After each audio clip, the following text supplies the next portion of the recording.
Criss. Oh, there we go. Hey, there we are. What's up, man? How are you doing, man? I've been watching this whole thing. How are you holding up with all the info you got to get out of people? I'm sorry, did I cut off? Can you hear me? Okay, good.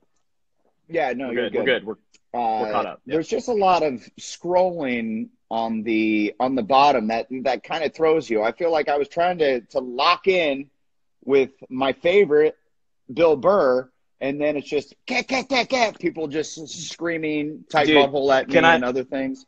Can I say, so I tuned in a little early to see what was going on. I started talking to Bill, and I was like, oh, man, I don't have to fucking talk after Bill Burr, much less take you away from hanging out with Bill Burr. Like you said it right after you hung up, you're just like, guys, Bill Burr, if you're in comedy or you're just a fan of like smart, funny people, what a motherfucker, dude. What a great dude. I'm so thrilled for you that you got to have an interaction. I was very jealous. Yeah, the guy's a legend. What's cool is he was like, oh, I thought we never met before. We've met like 5 or 6 other times, but it's all been like, it's all been so brief. And I think I've been like kind of nervous. It's like, it's like when you meet like a hero of yours, you just sort of like lay back in the cut and you're like, hey, what's up? I'm also here too. Right. You also don't want to be that guy that says, hey, we've met before. You just kind of cut your losses and be like, let's just, this is the first time ever. Don't worry about it. I haven't been holding on to the last 6 times. This is it. Well, speaking of which, I want to hear your Vegas story. We got to talk. Yeah. Well, I want to hear this Vegas story that you were talking about. Well, we do have to talk about Quibi. Let's talk. I just want to get the quibbiness out right away. Please, let's do it. I don't think I did that much with Bill. Quibi, it launched today? Did it launch today? Today, this morning. I literally downloaded it as soon as I could. Sorry there's a lag. Yeah. Sorry, that's going to happen. Quibi's out. It's great. I've been enjoying it. Yeah, Quibi, it stands for Quibisodes, as Bill said. I think Bill did a better job of hosting my segment than I did hosting my segment. That's okay. But yeah, it's fine. I'll give him that one. He needs it. I have questions for you because I've been watching Quibi all morning, and I've been really enjoying the sort of like user interface, and I was watching your Punk'd, and as if Chance wasn't one of the coolest, funnest dudes ever anyway, you did an excellent job of something that I got to tip my hat to you for, which I think is really indicative of not only your character, but your disposition as like a comedian. You kept it the fuck cool, which is to say, if people with far less access to the comedy and absurdity of life, I think would have absolutely gone fucking AWOL and would have just let loose. But there was this part of you that was just like, oh, like this is so absurd. I was so over it, dude. I was so over it. I was like, I couldn't believe that it happened. If you haven't seen, get Quibi. It's free for like 90 days. Yeah, it's a lot of fun. It's really cool, and it's Punk'd is back, and Chance the Rapper is hosting it. I got punked. I'll spoil it because they show it in the trailer for it. They drop like a 2-ton wrecking ball on my car. On your car. And my car explodes on my car. and I was just like, I showed no emotion. I was just like, okay, that happened. Yeah. I'm like the type of thing when something really bad happens, instead of like losing my mind, which I think most people would think I am kind of a high energy guy, I would just like, get, and lose my mind. No. But in fact, I did the exact opposite. The dial went so far that it's just nothing. I honestly felt bad for Chance, who I know he picked me because he was like, oh, Adam will lose his mind. Adam will be really crazy and really funny. And then when he popped out, I'm like, oh, I feel so bad, man. I ruined your TV show. Yeah, I still thought it was great. You were totally cool. It spoke very well of you. Because anytime something crazy happens to me, I've been in situations where things are so absurd to me that I will say, as if to ruin the punked, flattering myself that I would get punked, I'll be like, all right, where's the camera? Where's the fucking camera? Like, come out. You got me. And then there never is a camera, and whatever is happening is actually just shitty. Exactly. I said that at one point, and I think they must not have picked it up, or they didn't edit it. Smart. Yeah, because I said I like look over at Chloe, who was in on it, who I thought did a good job of like just also punking me. Yeah, look over at my crushed. fiance, Chloe, and I was like, I feel like I'm getting punked or something. And she's like, I don't know what to tell you. This is crazy. You know? Good for her.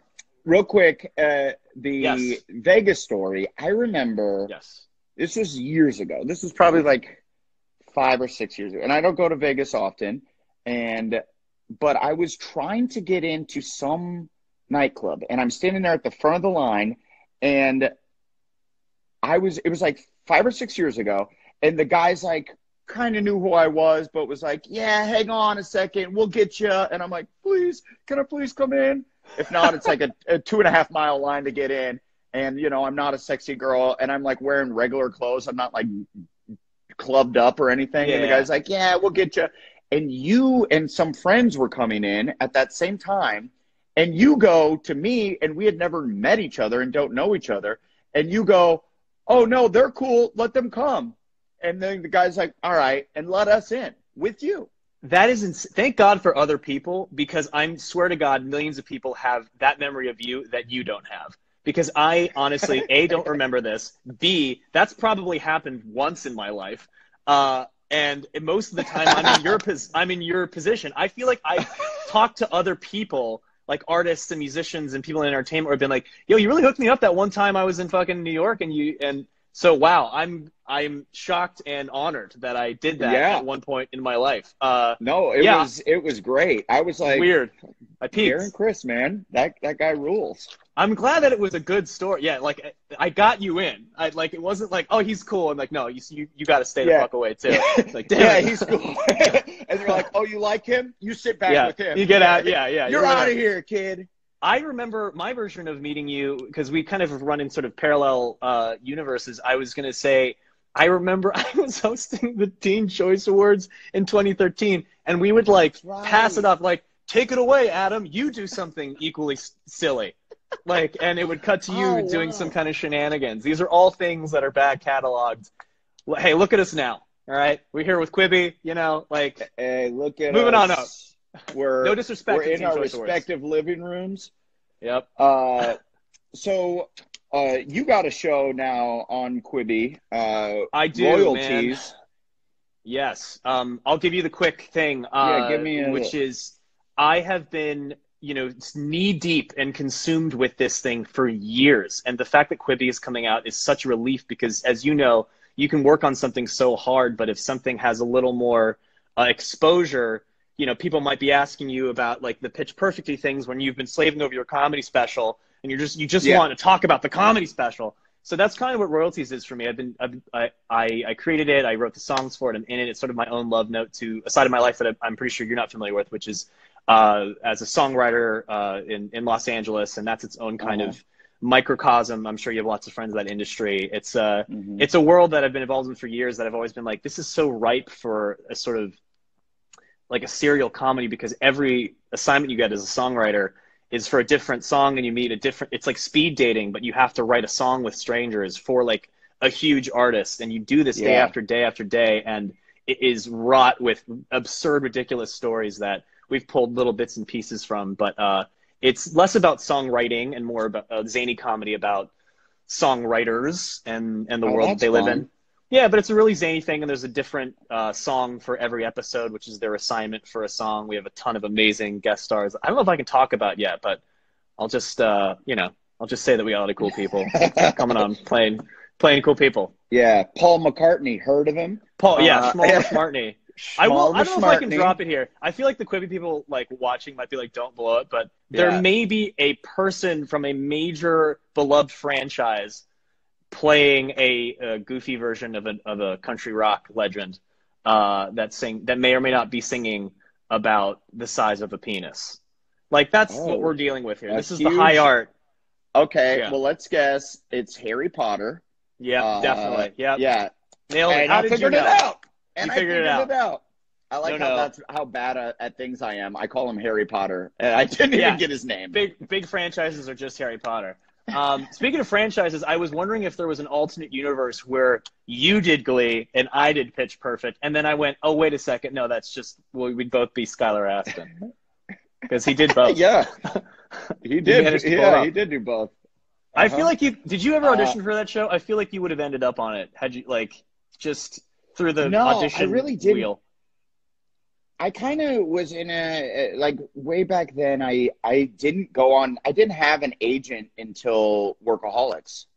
So I didn't, really? I got Workaholics. I created the show and then they picked it up, which was insane. And then all of a sudden all the big agencies were like, yeah, sure. No, we've been looking at you. And I'm like, no, you haven't. Yeah. And then, and then from then on, I was kind of concentrated the first few years on Workaholics and never really went out on any auditions. So that's amazing. So no, I never did.